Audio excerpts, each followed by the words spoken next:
It was about 2 years ago. During those times, I had a busy schedule, and some days I had to work until late at night. Normally, I worked from 8 in the morning until 5 in the evening. But as the end of the year approached, my workload increased significantly.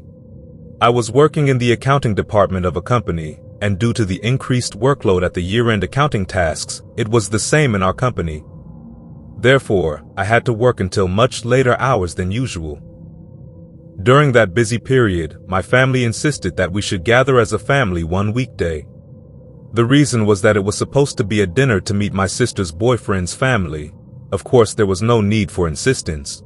On such an important day, even if there were no insistence, I should have been present at that introductory dinner. After all, it was a very important day for my sister, and my opinions and thoughts were important to her. Therefore, no matter how busy I was that week, I had to go there, and that's what I did. Even though I couldn't finish my work that day, I had compensated for leaving early by doing much more overtime than I normally did the day before, but I was quite tired and sleep-deprived. Still, I wasn't too tired to prevent me from going to my family.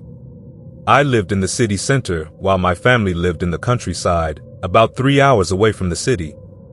I left work at 5 o'clock and hit the road. My car was a bit old, and since it was winter, it could sometimes cause problems. Therefore, I completed my journey slowly and carefully. When I arrived at my family's house, everyone had already gathered and the dining table was set. Everyone was waiting for me. Being waited for in this way made me feel valued, and I was also honored. Everything was going very well. We had met my sister's boyfriend and his family, and we had bonded. I liked the guy. He seemed polite, respectful, and like a gentleman. We had lively conversations during the meal. Feeling that my sister would have a happy marriage with this person relieved me. I wasn't married myself, but if I found the right person like them, I wanted to get married too. Time was passing very quickly, and it was time for me to leave. The family gathering had been so much fun, enjoyable, and happy that I had almost forgotten that I needed to go to work in the morning and that I was tired. My family suggested that I stay there and leave early in the morning, but the idea of being late for work in the morning worried me, so I didn't want to spend the night there. I said goodbye to everyone and got into my car to hit the road. The atmosphere at home was so cheerful that I didn't even feel tired or sleepy. But as soon as I sat in the car seat, my eyes began to close. Since it was cold, I was running the car's air conditioner almost at the highest mode. This made me even more drowsy. As some may know, there is a thing called highway hypnosis. You look at the road while driving, your eyes are open, but you are completely absorbed. I experienced this a few times, and each time I startled myself awake. To wake up, I would occasionally roll down the window and let the cold air in, then close it again. The road I was on was a narrow forest road. It was a forest road surrounded by bushes and trees without any settlement around.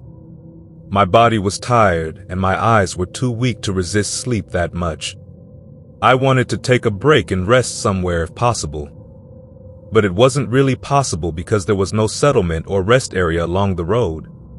Stopping by the side of the road was also dangerous because cars were passing by. After a while, I saw an opening leading into the forest. It was a dirt path.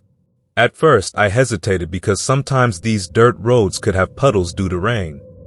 In such a situation, my old car could leave me stranded there.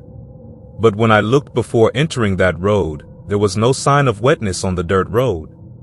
I entered the dirt road and parked my car behind a tree without going too far. There were high bushes between me and the main road. No one could see me here, and I could sleep undisturbed. At least, I could sleep for an hour if possible. When I went on long trips, I used to send a live location to one of my family members via WhatsApp. I had this habit so that they could see where I was and not worry about me. This time, I'd sent it to my dad. He must have been worried about me because he immediately messaged me. "Why did you stop, son?" I replied, "I need a little rest, Dad. I stopped at a suitable place to take a break." After that, my dad sent me a laughing emoji and wrote, "I thought that junk pile of a car had broken down. Anyway, be careful, son. Take a rest, and then continue." After this conversation, to prevent the warmth inside the car from dissipating, I left the car running and just turned off the lights, then leaned back. Suddenly, I startled at a rustling sound. I waited in place with my eyes open for the sound to come again. While waiting, my eyes were drawn to the clock on the car's console. I think I had been sleeping motionless for half an hour. I didn't hear the sound again. It was either an animal or it came from the bushes. In this area, there were usually squirrels, foxes, or wild dogs. I didn't pay too much attention because my eyes closed again. I continued to sleep. After a while, the same sound was heard again, and this time, besides being startled, I also started to feel scared all of a sudden. I sat up from my leaning position and leaned forward. I was checking the mirrors. Since everything was very dark, I couldn't see anything. There was no sound because the car was running. I opened the front windows a little and tried to determine if any sound was coming from outside. I could hear the wind, animal noises, and the sounds of passing cars from the main road clearly now. What made me so worried about this sound was that I had heard the same sound about an hour ago. If it was an animal sound, why would it come again an hour later? I listened to the surroundings for a bit, and when I couldn't hear anything, I started the car again. The car started, and I pressed the gas to move forward, but just as I was about to move, the car's engine stopped. My fear and anxiety increased a little more. I panicked a bit. Then I restarted the car and pressed the gas again. The car's tire spun in place as if it had fallen into a pit. I panicked even more and pressed the gas more forcefully to move the car. Just then, as I turned on the lights, I saw someone running quickly into the forest from the car's mirror. I quickly turned the car onto the dirt road. I remembered entering the dirt road from the main road just a short distance, but it wasn't like that. Maybe because I was half asleep, it seemed that way to me at that moment. Because the main road wasn't as close as I had expected. Now I was even more panicked, and as I drove along the dirt road, I started to move in the direction where I heard the sounds of passing cars from the main road. After a while, I saw a car with the driver's door open right in the middle of the road. I was so scared that I didn't know what to do, so I stayed where I was. Looking back from the mirrors, I decided to turn back.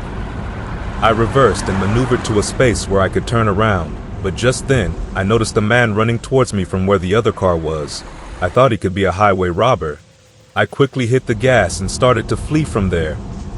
I started to move rapidly in reverse on the dirt road towards the opposite direction of the main road. At the same time, I kept looking back constantly. I didn't know what to do while moving on the narrow road in the forest, so I immediately took out my phone. I opened the navigation on my phone and brought it closer to my location to understand where I was. When I checked if the dirt road would lead me back to the main road as I continued in the direction I was going, I noticed that this dirt path was not recorded in the navigation. I thought of calling my dad. As I continued on the dirt road, I was busy calling my dad on the phone. However, when I saw faint lights in the depths of the forest, I realized that it was another main road. I stopped calling my dad and focused on reaching there. Eventually, the forest road ended, and I connected to the main road. My heart was beating so fast with excitement that I needed time to calm down. I drove for a while and finally came across a gas station. I really needed gas anyway. Since the car's air conditioner was running while I was sleeping, my gas was almost running out. This was also one of the reasons why I was so scared. I entered the gas station, and it was a good opportunity for me to take a deep breath and relax. While filling up the gas, I hesitated to call my dad. I decided not to call him so that he wouldn't worry about me. There were a few people in the market at the gas station. I wanted to go in and tell them what had happened, but I didn't trust anyone. My gas tank was full. I got into my car and quickly headed home. I couldn't make sense of what had happened, but I felt lucky. When I got home, I texted my dad that I had arrived and immediately lay down in bed and fell asleep. I learned a lesson from this incident. Since that day, I never drove when I was tired, and I never stopped in deserted and secluded places.